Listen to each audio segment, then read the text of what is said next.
Hi, I'm Norm Abram. Welcome again to the new Yankee Workshop, where today we're going to build this useful pine table. The inspiration came from an antique that we found in a wonderful shop on the island of Nantucket, where they specialize in Irish pine antiques.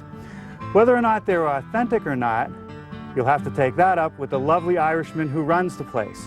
But I will tell you one thing, they're functional, they're beautiful, and they're fun to build. That's next, right here on the new Yankee Workshop.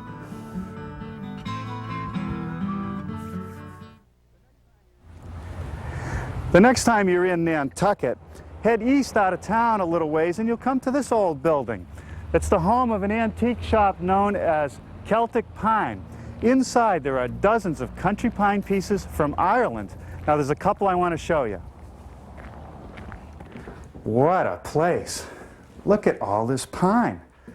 I haven't seen this much pine since we were in England a few years ago. And who would have thought you could find all these pine pieces right on Nantucket? This is quite a piece. It's called a dowry chest. It's one piece from here right to the floor. Beautifully dovetailed on the corners.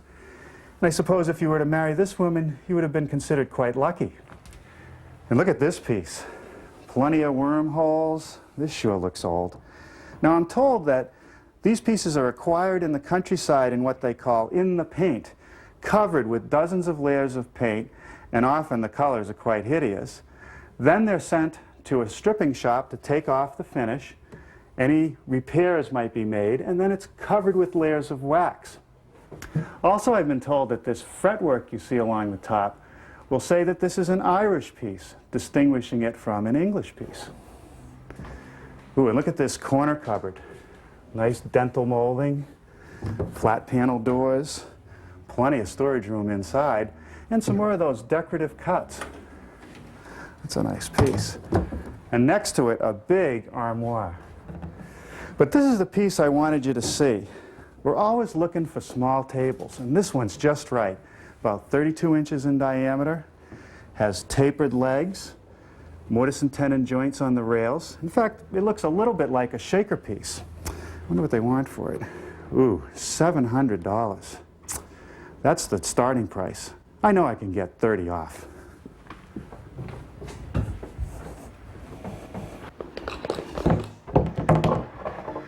$490 still seemed like an awful lot to pay for that small table. And since I had plenty of antique pine hanging around the shop, I just measured it up. And here's the result. The top was made from some boards salvaged out of a renovation that were wall sheathing that had to be removed for an addition. Now once the nails were removed, they were planed and glued up. You end up with a perfectly acceptable top. And look at all the character in that old pine. The rails came from the same boards, but when it came time for the legs, I needed some thicker material. So I looked in my stockpile of old planks, and these were left over from an earlier project. Now once this rotten material is removed, there's plenty of usable timber that's left. If you'd like to build a version of our Irish table, a measured drawing is available with a materials list, and you'll hear more about that before the program ends. The first thing I want to do is prepare some boards to make a blank for this top. And for that, I'm going to use this board. Now this was a floorboard in an attic. And these are often the best boards that you can find during a rehab. It's been sitting around for a while, so the first thing I want to do is check the moisture content. My moisture meter has no probes. It sends some kind of radio frequency or wave through the wood and gives me a moisture reading. And here we're reading just under 6%, which is perfect for making a piece of furniture. First thing I want to do is rough out this board and cut some lengths, a little over 3 feet long. So we'll just square a line across. It's 1, 2, 3 pieces should be enough for our top. Now before we use any power tools, let's take a moment to talk about shop safety. Be sure to read, understand, and follow all the safety rules that come with your power tools. Knowing how to use your power tools properly will greatly reduce the risk of personal injury. And of course, when you're wearing long sleeve shirts, be sure to roll them up so that your clothing will not get caught in the tools. And remember this, there is no more important safety rule than to wear these safety glasses.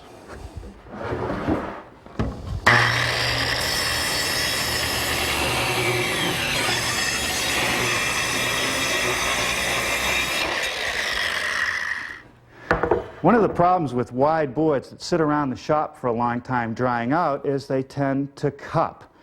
Now I want to surface this board and make it smooth, and if I run it through my planer, set at the highest amount, I'm going to remove material off the middle, and when I flip it over, I'm going to remove material off the edges.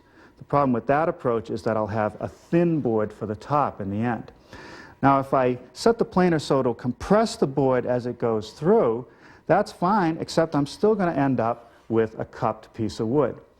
There are a couple solutions. One would be to rip the board in half. The problem with that is that I end up with two boards instead of a nice wide board. Another way to do it would be to make a kerf cut almost all the way through to relieve the pressure, thus making the board flat, and we'll still have a wide board in the end. So I've set up my finished blade in the table saw, and the first thing I want to do is clean up the edges, removing the tongue and groove, the unusable material. Now I want the depth of the kerf to be about halfway through the board, and I want to set the fence right at the height of the crown.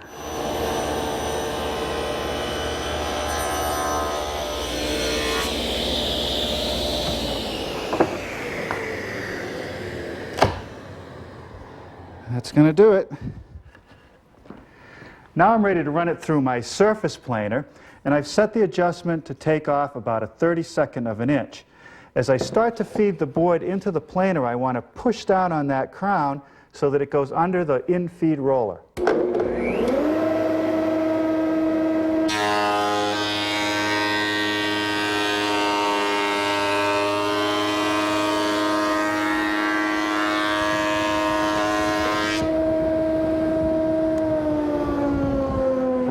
Doesn't get much better than that. Now we'll just lower the machine and make a pass on the back side.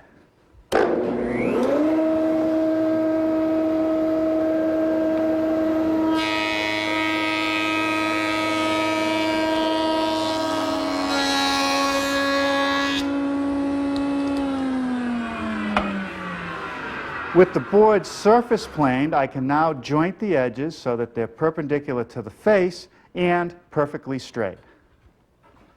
Okay, well, that's just about perfect. Now to reinforce the joint, I'm going to use some biscuits.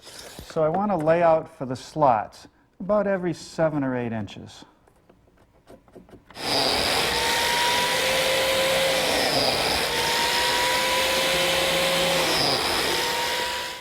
I apply glue to all the edges, a little bit of glue in each biscuit slot, and then we'll clamp the whole thing up.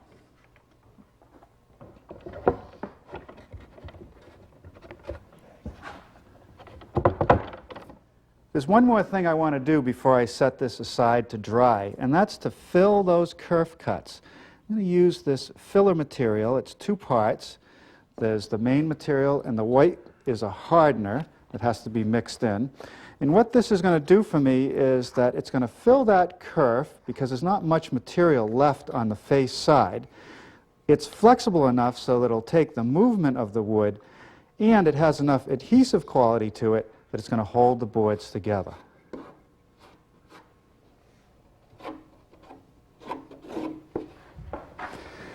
It takes a little while to fill those kerfs, but once that's done, we can set it aside to dry. And later, we'll cut the circle out of it. That's going to make a nice top. Next, I want to work on the legs. And here's a couple pieces of those old planks that I cut out. And the first step is to rip 4 pieces about 2 inches wide.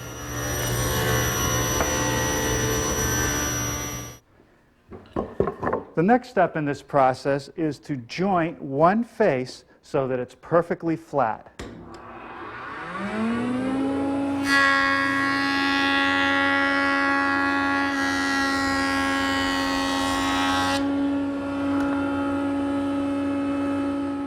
The next step is to take that jointed face, place it against the fence, and square a corner. At this point, the blanks are not square, but the next step will take care of that. I'm placing the square corner against the fence and the table. I'll make one pass through, then turn the piece over, make a second pass, ending up with a square blank.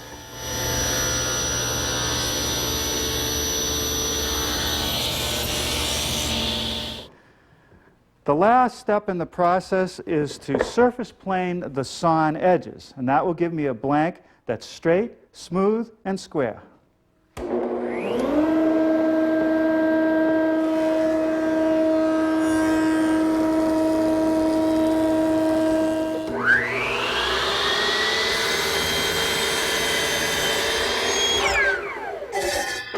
Here at my miter box, I'm squaring up one end, sliding it down to my stop block, which is set at 28 1/4, and cutting it to length.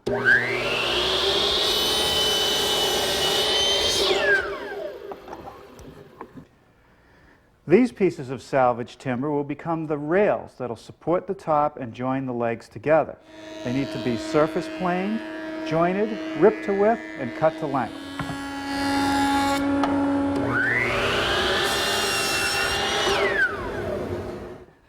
Before I could cut any mortises in the legs to receive the rails, I had to know the exact thickness of the rail stock. When you're using recycled lumber, you don't always end up with 3/4 of an inch. In fact, here I have about 11/16. Once I know that thickness, I can set the fence on my mortising machine to make a mortise that's going to be flush to the inside of the rail. I'm using a 3/8 inch square chisel in the mortiser, and I've set the depth of cut to be 1 inch. With all the legs laid out, now I can machine the mortises.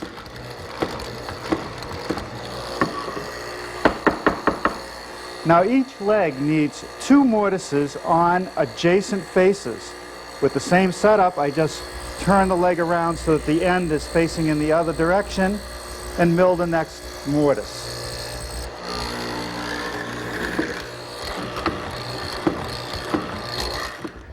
Let's take a look at the legs on the prototype. From the very top to just below the rail, they're straight. Then they taper down to 1 inch wide at the bottom. The face that's tapered is this side and this side. And it gives the piece lightness. The best way to taper a leg is to use a tapering jig. Now, this one was built about 9 years ago to make one of the first projects here in the new Yankee Workshop.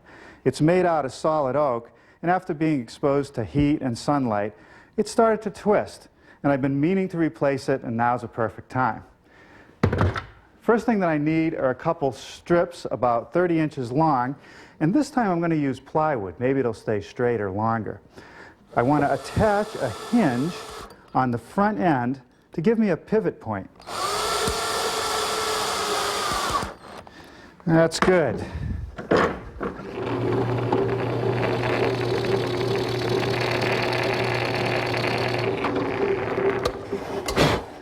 That counterbore will conceal the head of a carriage bolt. Okay, that's going to be deep enough. Now we'll drill a through hole.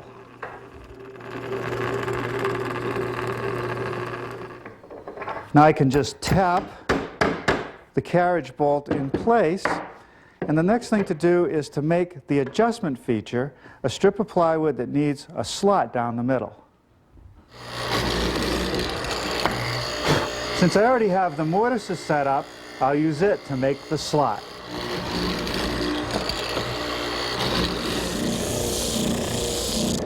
Well, we might as well round the corners, more for aesthetic reasons than anything else.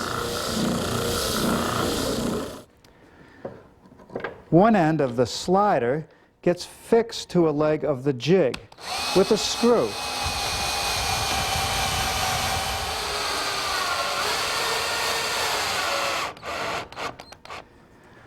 A washer and a wing nut is all that's needed to secure the jig for the different tapers. One last thing is to put a stop at the very back edge, secured with just a couple screws.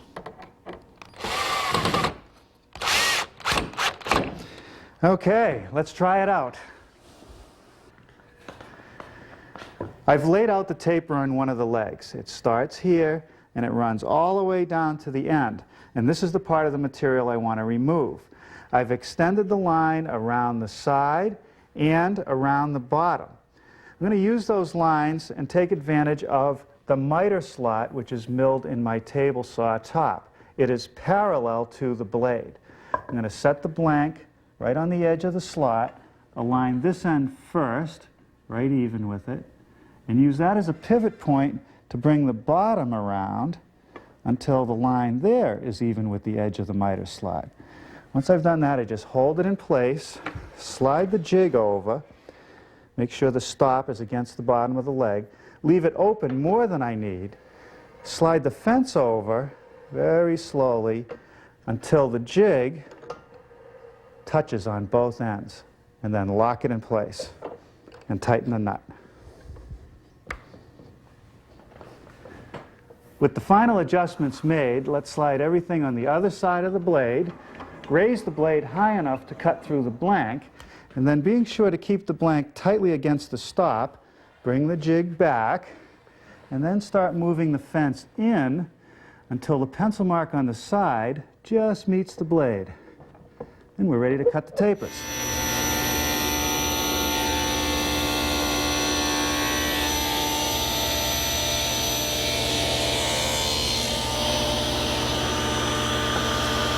Perfect every time. Now here's a couple tips to make sure that I get the tapers on the right side of each leg. I always taper the sides with the mortises. And here's the procedure I like to use. One mortise goes down and one goes towards the blade for the first pass. For the second pass, I just rotate the blank 90 degrees and make the second cut. If I follow those procedures, I'll have the taper on the correct side every time.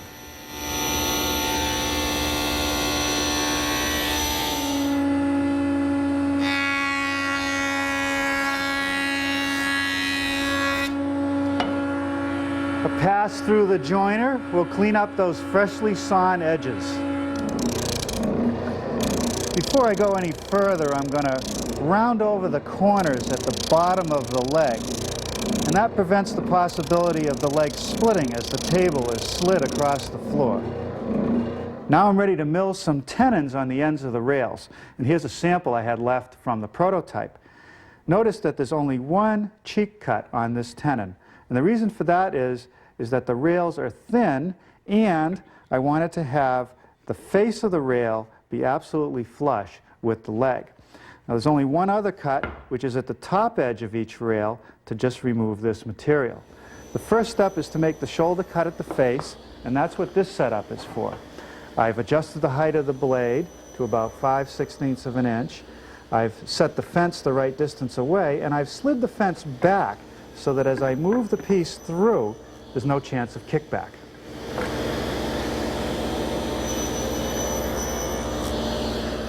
Using a gauge, I'm going to raise the blade to 1/2 inch to make the shoulder cut at the top of the tenon, and then nibble away the rest of the material.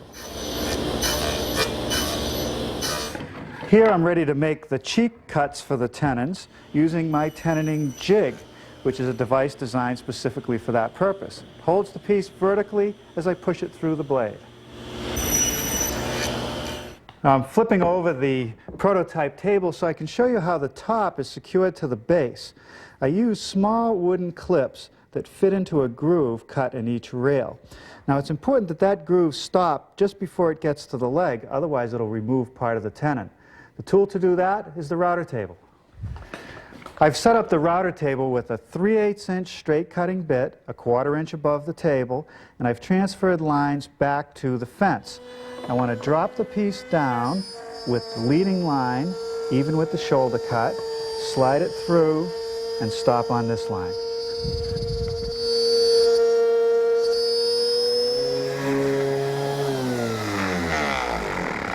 Well, now it's just a matter of a little bit of final sanding and a dry fit. We'll easily finish this table tomorrow.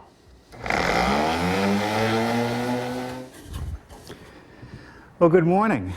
I'm getting started today gluing up the base assembly. A little bit of glue applied to the tenons and in the mortises, and we'll clamp it all up.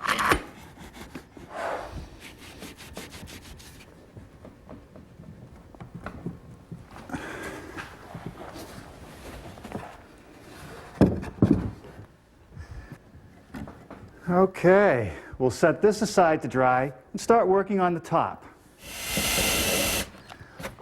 With the blank for the top out of the clamps, I've just drilled a 1/4-inch hole, which will be the pivot point to cut the circle. To cut the circle, I use my bandsaw with this homemade jig. Just a piece of plywood attached to the table, and as you can see, there are several holes for different diameters that I've used. Today we're at 18 inches. All I have to do is take my blank, drop it over the dowel pin in the jig, and we should be able to just spin it around and cut the circle.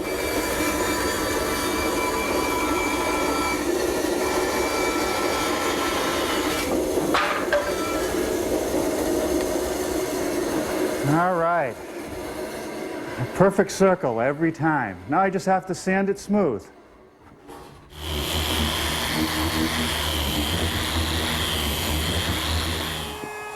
To ease the edges for the top, I'm going to use a 1/4-inch radius roundover bit, edging both the top and bottom corners.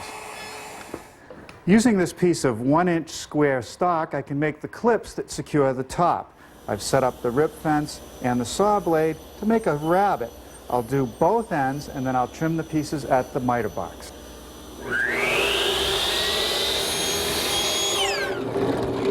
These holes are for screws that will secure the clip. For decorative reasons, more than anything else, I'm going to install a couple dowel pins through each tenon. So I've drilled a 1/4-inch hole, about 3/4 of an inch deep. Put a little glue in the hole, slip in a piece of dowel, and saw it off flush to the leg. Now, after I pin all the corners, I'll sand everything smooth, and we'll be ready to attach the top. Well, let's see how this is going to work out. If I set the base parallel to the boards, these edges do not have very much support. But if I swing it around so that it's diagonal, all the edges will have equal support. Now these clips simply slip into the grooves we made earlier, and I place them about 1/4 of an inch to 3/8 of an inch away from the leg. One screw in each one does the job.